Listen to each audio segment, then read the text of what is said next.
The child's voice came from nowhere. Cade Mercer had been alone in the mercantile for 20 minutes, restocking flour sacks behind the counter, when he heard it, soft, certain, and impossible. "That's my daddy."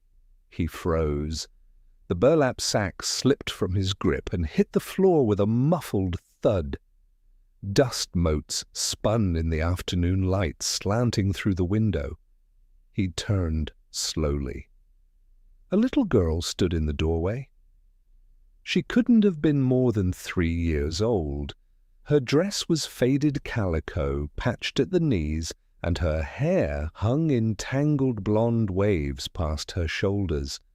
Her feet were bare, dusty from the street, but it was her eyes that stopped him, wide, blue, and locked on him with a kind of recognition that made his chest tighten. "What did you say?" His voice came out rougher than he intended. She pointed a small finger directly at him. "That's my daddy." Cade felt the room tilt.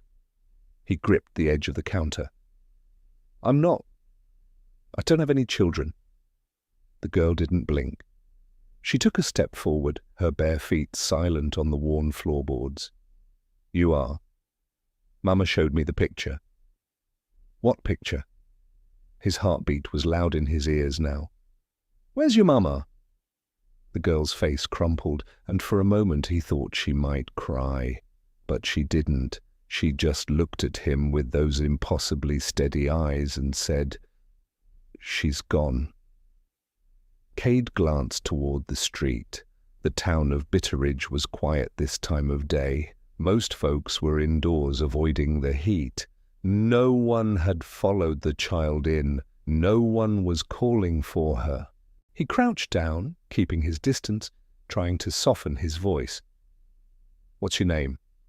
"Eliza." "Eliza?" He repeated it slowly as if the word might unlock something. It didn't. "Where did you come from?" She pointed vaguely toward the edge of town. "The wagon." "What wagon?" "The one that stopped." Cade stood, his mind racing. A child this young didn't wander into town alone unless something had gone very wrong. He moved toward the door, scanning the street. At the far end, near the livery, he saw it, a covered wagon, tilted slightly to one side, one wheel sunk deep in the rut. The canvas was torn in places, flapping weakly in the breeze. No horses, no driver. "Stay here," he said, more to himself than to her. But when he turned back, Eliza was already beside him, her small hand wrapped around the hem of his vest. "Don't go without me." He exhaled hard. "All right, but stay close." They walked together toward the wagon, the girl's grip never loosening. Cade's mind churned. He'd been in Bitterridge for 3 years, working the mercantile, keeping his head down. Before that, he'd been a scout for the army, young, reckless, always moving. There had been women, sure, but none he'd stayed with long enough to... He stopped himself. No, that wasn't possible. The wagon smelled of rot and sickness before they even reached it. Cade's stomach turned. He lifted the torn canvas carefully, and the stench hit him full force. Old blood, sweat, and something deeper. Death. Inside, slumped against a pile of blankets, was a woman.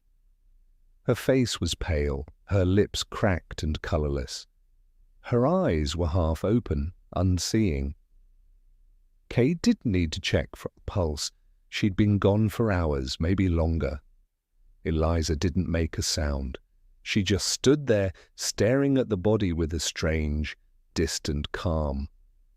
"Is that—" Cade couldn't finish the sentence. "Mama," Eliza whispered. Cade's throat tightened. He reached out and gently closed the woman's eyes. There was no identification, no papers he could see, just a worn leather satchel tucked beneath her arm. He pulled it free, his hands unsteady, and opened it. Inside was a single photograph. Cade's breath caught. It was him, younger, wearing his army blues, standing outside a saloon in Kansas. He remembered the day. He'd been passing through celebrating a successful patrol. A photographer had been set up in the street, taking pictures for a nickel. Cade had been drunk, grinning like a fool. But he didn't remember the woman in the photo standing beside him. She was dark-haired, smiling shyly at the camera, her hand resting lightly on his arm. And though the image was faded, there was no mistaking her face. It was the woman in the wagon. Cade stared at the photograph, his mind a storm of fragmented memories. Kansas, 5 years ago. He'd been there for 2 weeks, maybe 3. There had been a girl, quiet, kind, who worked at the boarding house. They'd talked, they'd laughed, and one night, he couldn't breathe. Eliza tugged at his vest. "I told you," she said softly. "You're my daddy!" Cade looked down at her, and for the first time he saw it. The shape of her nose, the way her eyes crinkled at the corners, the stubborn set of her jaw. She looked like him. Behind them, boots scuffed against the dirt. Cade turned sharply. Sheriff Hawkins stood at the edge of the wagon, his arms crossed, his expression unreadable. Beside him was Doc Brennan, hat in hand, and 2 other men Cade recognized from the saloon. "Heard there was a body," Hawkins said slowly.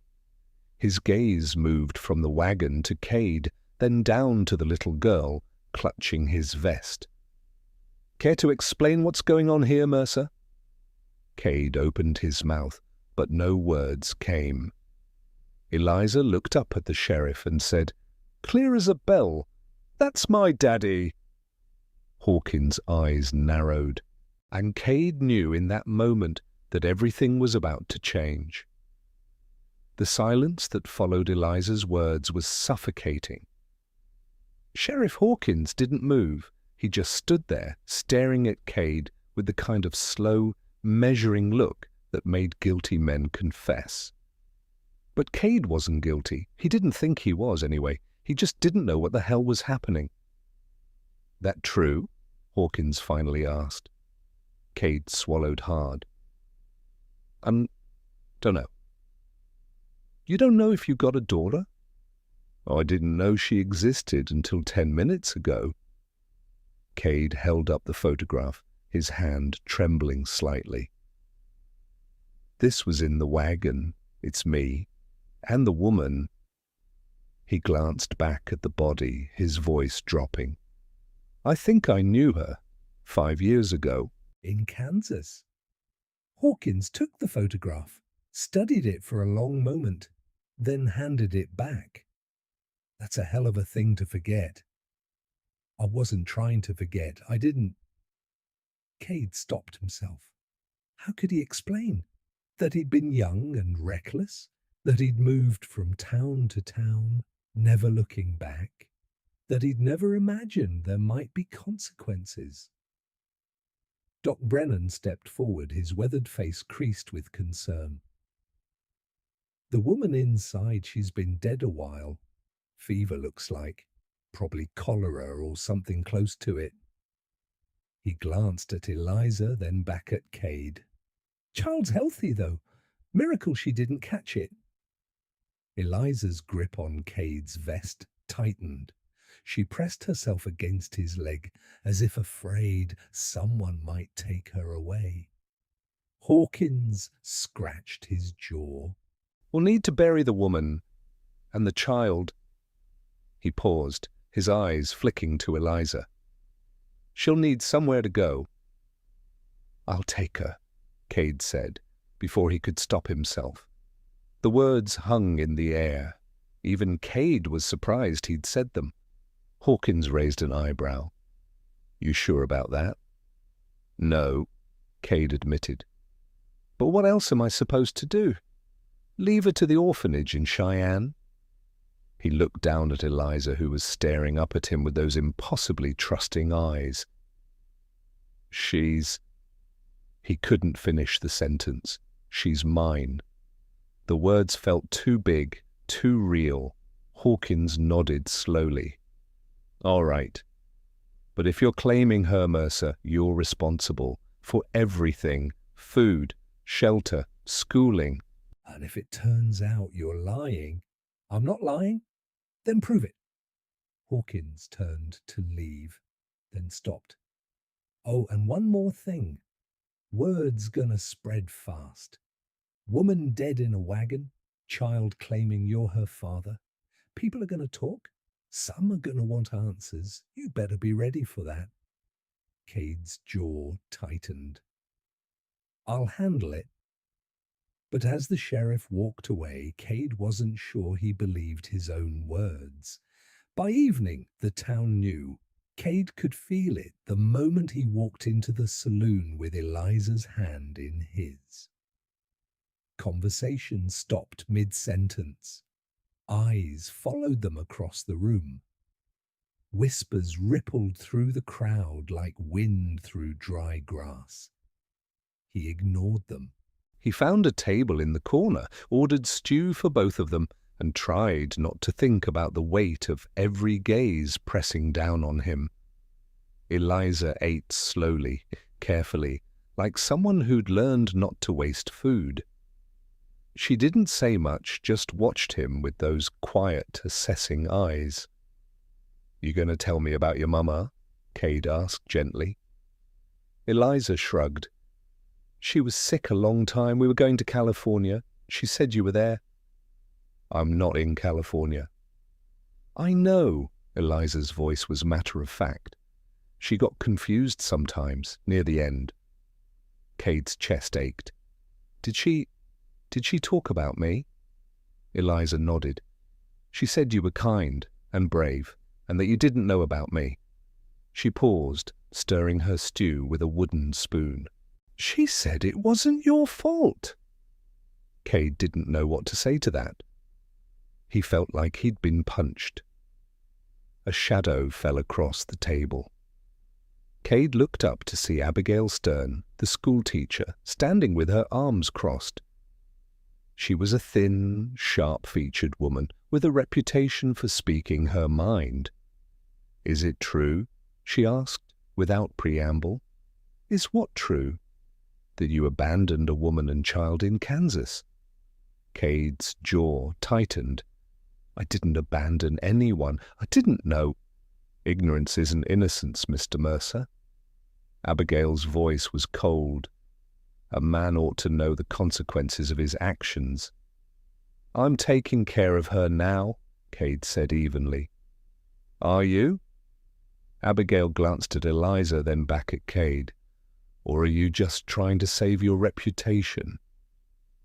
Cade stood slowly, his hands flat on the table. I don't give a damn about my reputation. That little girl just lost her mother. She's scared, she's alone, and she thinks I'm all she's got. So yeah, I'm taking care of her because it's the right thing to do. Abigail held his gaze for a long moment, then nodded curtly. Good. Then I'll see her in school on Monday. She turned and walked away. Cade sat back down, exhaling hard. Eliza looked at him with something close to admiration. You didn't let her be mean to me. No, Cade said quietly. I didn't. But as he looked around the saloon at the faces still watching them, he knew this was only the beginning. That night, after Eliza had fallen asleep on a cot in the back room of the Mercantile, Cade sat alone by the stove, staring at the photograph. He tried to remember her name. Mary? Margaret? It was gone, lost in the fog of too many towns, too many faces. But he remembered her laugh. He remembered the way she'd looked at him, like he was someone worth knowing. And he remembered leaving without saying goodbye. He closed his eyes, guilt settling over him like a heavy coat. Outside, the wind picked up, and somewhere in the distance, hoofbeats echoed through the night. They were coming. The riders came at first light. Cade was up before dawn, as always, brewing coffee in the back room while Eliza slept. He heard them before he saw them. The slow, deliberate rhythm of hooves on packed dirt, the creak of leather, the low murmur of voices. He set down his cup and moved to the window. 4 men, dusty trail clothes, rifles slung across their saddles. They weren't drifters. They had the look of men on a mission. The one in front was older, grey-bearded, with hard eyes that scanned the street like a hawk searching for prey. Cade's stomach tightened. They stopped in front of the mercantile. The grey-bearded man dismounted slowly, his gaze fixed on the door. The others stayed mounted, hands resting casually near their sidearms. Cade moved away from the window. He glanced back at Eliza, still asleep, then stepped outside. The man turned to face him. Up close, he was even more imposing, tall, broad-shouldered, with a scar that ran from his temple to his jaw. His eyes were the colour of flint. "You Cade Mercer?" His voice was gravelly, rough, from years of dust and tobacco. "I am." "Name's Harlan Moss. I'm looking for a woman, Margaret Dalton." And her daughter. Cade's pulse quickened. Margaret, that was her name. "Margaret's dead," Cade said evenly. "We buried her yesterday." Harlan's expression didn't change. "And the girl?" "She's with me." "That's so." Harlan's gaze swept over Cade, assessing. "You her father?" "Yes." "Got proof?" Cade reached into his pocket and pulled out the photograph. Harlan took it, studied it for a long moment, then handed it back. "That don't prove nothing," Harlan said. "Picture just shows you knew her once. Don't mean the girl's yours." "She says I am, and I'm claiming her." Harlan's jaw tightened. "Margaret owed me money, a lot of it. She borrowed it to make the trip west. Said she'd pay me back when she got settled." He paused, his eyes narrowing. "Now she's dead, and that debt passes to the child." Cade's blood ran cold. "She's 3 years old. Don't matter. Debt's a debt. You're not taking her." Harlan's hand moved to the butt of his revolver. "I'm not asking, Mercer." The street had gone silent. Cade could feel eyes watching from windows, from doorways. Sheriff Hawkins was nowhere in sight. "You take her," Cade said quietly, "and I'll kill you." Harlan smiled, a slow, cold smile. "You can try." For a long moment they stood there, neither moving. The air felt thick, charged with violence. Then a small voice broke the silence. "Don't hurt my daddy!" Cade's heart lurched. He turned to see Eliza standing in the doorway, her eyes wide, her small hands clenched into fists. Harlan looked at her, then back at Cade. "That's her?" "Yes." Harlan's expression softened, just slightly. He crouched down, bringing himself eye level with Eliza. "Hey there, little one. You remember me?" Eliza shook her head. "I was a friend of your mama's. She wanted me to look after you." "No," Eliza said firmly. "I'm staying with my daddy." Harlan straightened, his face hardening again. "She's a child, Mercer. She don't get to decide." "She just did." Harlan's hand tightened on his revolver. "Last chance. Give her up, or I take her by force." Cade stepped in front of Eliza, shielding her with his body. "Over my dead body!" Harlan's smile returned. "That can be arranged." The air shattered with the sound of a shotgun being cocked. Sheriff Hawkins stood at the edge of the street, his double barrel levelled at Harlan's chest. "That's enough." Harlan didn't flinch. "This ain't your business, Sheriff. Child's in my town. That makes it my business. Hawkins stepped closer, his voice deadly calm. Now you and your boys are going to mount up and ride out. If I see you again, I'll bury you. Harlan stared at him for a long moment, then spat into the dirt. This ain't over, Mercer. He turned and mounted his horse. The four riders wheeled around and rode out of town, dust rising in their wake. Hawkins lowered his shotgun and looked at Cade. You just made yourself an enemy. I know. He'll be back. I know. Hawkins nodded slowly. Then you'd better be ready. Cade picked up Eliza, holding her close. She buried her face in his shoulder, her small body trembling. I won't let them take you, he whispered. I promise. But even as he said it, he knew the storm had only just begun. That night, Cade couldn't sleep. He sat by the window, rifle across his lap, watching the street for any sign of movement. Eliza slept fitfully on the cot, murmuring in her dreams. Every creak of the floorboards, every gust of wind made him tense. Around midnight, she woke. Bad dream? Cade asked softly. She nodded, rubbing her eyes. They were taking me away, and you couldn't stop them. Cade set the rifle aside and moved to sit beside her. That's not going to happen. How do you know? Because I won't let it. He paused, then added, I know I'm not. I don't know how to be a father, but I'm learning, and I'm not giving up on you. Eliza looked at him with those impossibly old eyes. Mama said you were a good man. She said you just didn't know how to stay. Cade's throat tightened. She was right. But you're staying now? Yes. Eliza reached into the pocket of her dress and pulled out a small, tarnished locket. She opened it carefully, revealing two tiny portraits, one of Margaret, one of a man Cade didn't recognize. That's my grandpa, Eliza said.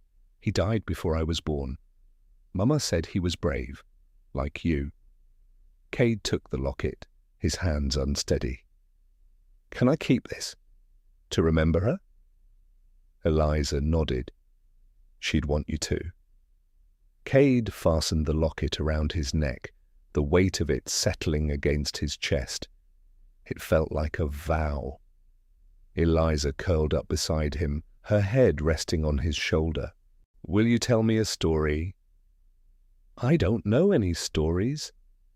Then tell me about you. So Cade did. He told her about growing up in Missouri, about joining the army, about the places he'd seen and the mistakes he'd made. He didn't sugarcoat it. He told her the truth. And when he was done, she looked up at him and said, You're not perfect, but you're mine. Cade felt something break open inside him. He wrapped his arms around her and held her close. Yeah, he whispered. I'm yours. The next morning, Abigail Stern arrived with a basket of clothes. Thought the girl might need these, she said curtly, thrusting the basket into Cade's hands. Can't have her going to school in rags. Thank you, Cade said, genuinely surprised. Abigail's expression softened, just slightly. I was hard on you the other night. But if you're serious about raising her, you'll need help. I'll take all the help I can get. She nodded. Good. Bring her to school Monday. I'll make sure she's looked after. As she turned to leave, Cade called after her. Why are you doing this? Abigail paused. Because every child deserves a chance, even if their father's a fool. Cade smiled despite himself. Fair enough. Harlan Moss returned 3 days later. This time, he didn't come alone. He brought a federal marshal, a stone-faced man named Coulter, who wore his authority like armor. They rode into town at noon, and by the time Cade heard about it, they were already at the sheriff's office. Cade left Eliza with Abigail and walked to the jail. his heart pounding. Inside, Harlan stood with his arms crossed, smug satisfaction written across his face. Marshal Coulter sat at Hawkins's desk, papers spread before him. "Mr. Mercer," Coulter said without preamble, "I've been informed that you're currently in possession of a child named Eliza Dalton. Is that correct?" "She's my daughter." "Can you prove that?" Cade pulled out the photograph. Coulter studied it, then set it aside. "This proves you knew the mother. It doesn't prove paternity. She says I'm her father." Children can be confused, especially after trauma. Coulter folded his hands. "Mr. Moss here claims the child's mother owed him a substantial debt. He's requesting custody to ensure repayment." "You can't sell a child to pay a debt," Cade said, his voice rising. "I'm not selling her," Harlan interjected. "I'm taking responsibility. She'll work off the debt in my household. Perfectly legal." Cade lunged, but Hawkins grabbed him, holding him back. "Easy, Mercer."